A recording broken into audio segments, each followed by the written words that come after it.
before we begin, I would like to journey back a few months to episode 602. But I've got this like horrible feeling, and I don't know if this is going to be right, and I really hope that it's not, but I just have this horrible feeling that Killian, or like Captain Hook, is somehow going to be involved in his father's death. Now that makes... I have never been so gutted to be right about something in this show in my life. So, welcome to my review of Once Upon a Time episode 612, Murder Most Foul, also known as the simultaneously cutest and most heartbreaking episode that they have aired in quite some time. Oh, why did they do that? Why did they have that last scene? The episode was perfect. It was the Captain Charming episode of dreams. The development in this relationship just brings me so much joy. Seeing how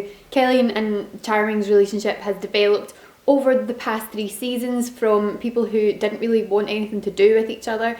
In Neverland, David telling him that he would never have anything to do with his daughter because he wasn't good enough, and that he wasn't noble, and that he wasn't a hero, and all of that stuff, to where they are now. It's just been so lovely to watch that relationship develop, and because David means so much to Emma, it's meant so much to Killian to try and prove himself to him and show him that he's changed and show him that he is worthy of Emma and that their relationship is going to last because he is trustworthy and a good person now, and has, you know, tried really hard to work to redeem himself for the mistakes that he's made as a villain in the past, much like Regina, much like Rumpel should have but hasn't. And that episode, seeing David in this state of desperation, and at the start of the episode I was sitting going, please don't let it be. And they did the trailer very cleverly. If you watch the trailer for that episode, they kind of set it up to make it look like it was that Killian had been involved in his father's death, with that shot of David holding him up against the wall saying, I'll never forgive you for this. I thought, oh god, I'm right, like, it is right, he is going to find out that somehow he was involved in his father's death. And so they sort of set it up like that, and then you get through the entire episode and you get to that point where you're like, oh, it was the king's minions that killed him. It's sad, but at least Killian wasn't involved in it, and everything's all fine. And then August handed him those pages, and the minute that August handed those over, I was like, oh no, why do I get this horribly uneasy feeling in my stomach? This is not necessary. Everything's all been tied up nicely in a nice little bow. We've, you know, they've had that moment where Killian stepped in and stopped him from doing something that he was going to regret and from making a mistake that he couldn't come back from, and that moment where they hugged. I do realise, by the way, that I'm not being coherent at all in this review, purely because I just have so many feelings about it. But can we just take a moment to appreciate the incredible acting from Josh Atlas and Colin O'Donoghue in this episode? Like, they're brilliant all the time. I say it time and time again, I think they're fantastic, and all of the actors in this show are just stupendous. But I just feel like in this episode, because it was so centred on the two of them, and so in those moments where David was like on the brink of killing, and he was so filled with rage, and, you know, obviously Killian stepped in, got rid of him, and they had that moment where David sort of like, please don't take this away from me, and he was so heartbroken and vulnerable and angry, and he just played it so beautifully. And Colin, as always, is just amazing. Just his facial expressions are just always so spot on, and those moments between them were just so lovely to watch. And now they've gone and ruined it because they have thrown this massive spanner in the works that I knew, as I say, I knew back from Comic-Con. I was like, something bad, it's going to be something bad. And then the minute they started exploring what happened to David's dad storyline, I knew that's what they were going to do. So yeah, I am interested to see how this is going to pan out, because I was about to say something there that I'm not going to say because spoilers, because I know not everyone likes to go and look at lots of spoilers on the internet, but yeah, I'm interested to see how this is going to pan out. Moving on to, like, obviously my next favourite thing about the episode. We're finally en route to a proposal. So yeah, obviously now that this has happened, that's not ideal, but finally, after all of this time, after the end of season 5 where I was kind of like holding out for a proposal at that point, now he's got the ring and he's all set to do it. I will say that the whole kind of like asking for David's blessing thing bugged me a little bit, just in as much as the feminist in me's like, what are you doing? You don't need to be doing that, it's up to Emma. So I really liked how they'd had that scene back in episode 4, I think it was 402, It was the one where Emma had got trapped with Elsa in the sort of block of ice, and Colleen and David were having a conversation at that point about Emma, and David was sort of like, oh, I hope you think things are going to go well between the two of you, kind of thing. And Colleen had said at that point, look, whatever happens between the pair of us, it's as much, you know, to do with Emma as it is to do with me, so, you know, I don't know what you're speaking to me about it for.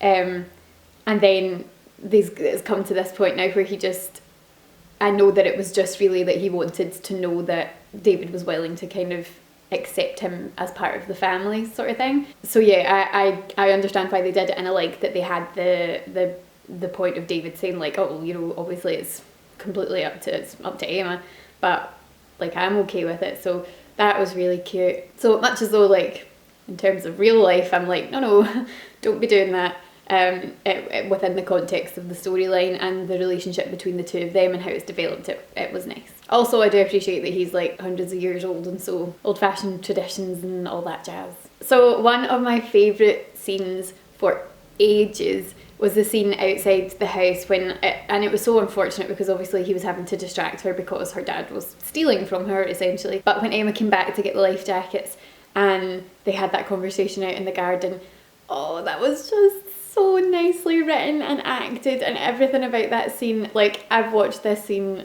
a lot of times since Monday. Do you know what I really loved about it was how like just joyfully happy Emma was, and just like seeing Jen getting the opportunity to smile and laugh and have like a cute, flirty, light-hearted moment just like fills my heart with joy. Consistently Emma is in a state of like panic and turmoil, and like she's worried that she's about to die, or she's worried that members of her family are about to die, or she's travelling to the underworld to save her dead boyfriend, and like there's always something like really dramatic and stressful going on. And so very rarely do we get like moments where she gets to laugh or like have fun.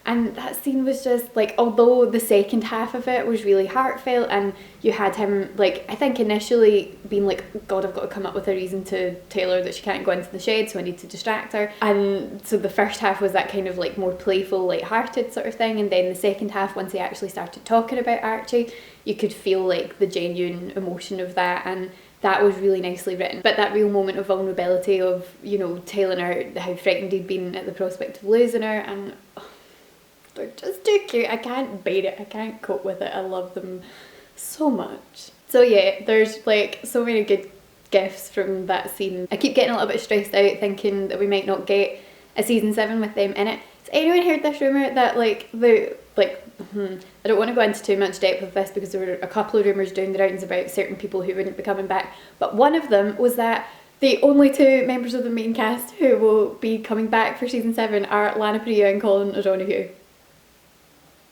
Really? Really? Regina and Colleen. Like, love them. Two of my favourite characters, but seriously? Anyway, moving on. Not going to dwell on that. Far too stressful. Yeah, I keep thinking about the fact that I won't have, like, new moments with them eventually, like, probably fairly soon, and the very thought makes me sad. But at least we have all these beautiful gifts from that episode to look back on fondly in years to come. But yeah. The scene with Archie where he went in and sort of showed him the ring. Archie's enthusiasm. Love that Archie's a Captain Swan shipper. He's on board. And his face when he showed him the ring was just a picture. I love Archie. He's so sweet. But I also really like the idea of Colleen like going to see Archie because it just seems so unlikely. Again, I think it just shows how much he's grown because he's been, you know, he was willing to go and talk to a therapist essentially. Like he's at the point where he's able to like go and talk about his feelings and talk about his fears and how much he wants that kind of connection with his girlfriend's family and everything. So yeah, I like that. I thought that was a nice scene to drop in there. Like at one point he's like, oh, I can't wait to give this to Emma, and like cue the entire fandom being like, neither can we. We've been waiting for this for so long. So that's going to be, I'm trying to just like psych myself up for this because it's going to be amazing. But anyway, very cute. Don't know how they're going to do it now that we've got the whole, oh, I killed your grandfather storyline to work in. So that's going to be interesting. And I was just so disappointed, and I know that it was back when he was Captain Hook and it was a different time in his life, and we know that he had killed people, and we know that he had done a lot of things that he shouldn't have done, and that's really what a lot of his kind of guilt now is from, is trying to kind of redeem a lot of the bad things that he did in the past. But when you actually see it, it's just really disappointing. Anyway, I could talk about this all day, so I'm gonna not, because we'll be here for a long time. Otherwise, in this episode, I miss Zelina. She got like 2 seconds worth of a scene in this episode, which I thought was a shame.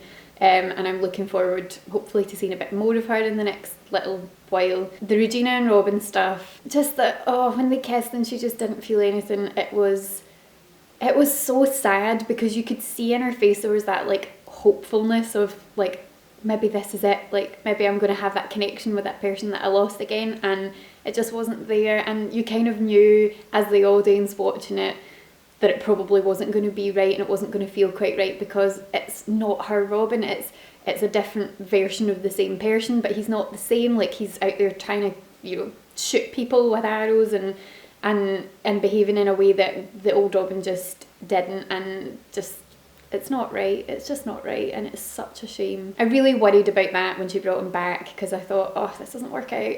She's going to be so heartbroken all over again, and it's going to be really difficult to watch, because I hate seeing her going through that. She's already been through losing him once.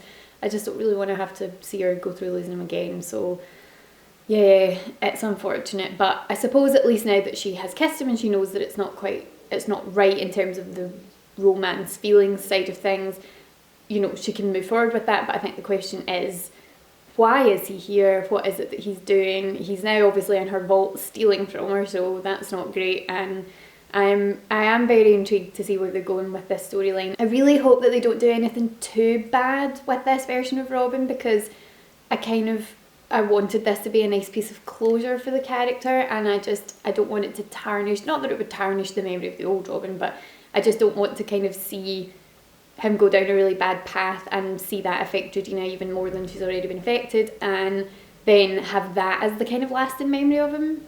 I don't know, let me know in the comments what you think about that, how you feel about the new Robin, because I'm really interested to know your thoughts. So I'm going to leave it there before I continue to talk for a very long time. Thank you so much for watching, guys. I really hope that you're all doing well, and as I say, let me know in the comments down below what you thought of this episode, how you feel about the Captain Hook being responsible for David's father's death revelation, proposal stuff, all of the usual stuff that I like to hear you guys' thoughts on. If you enjoyed this video, do give it a thumbs up to let me know. I always love to know if you guys are enjoying what I'm making, so that's really helpful.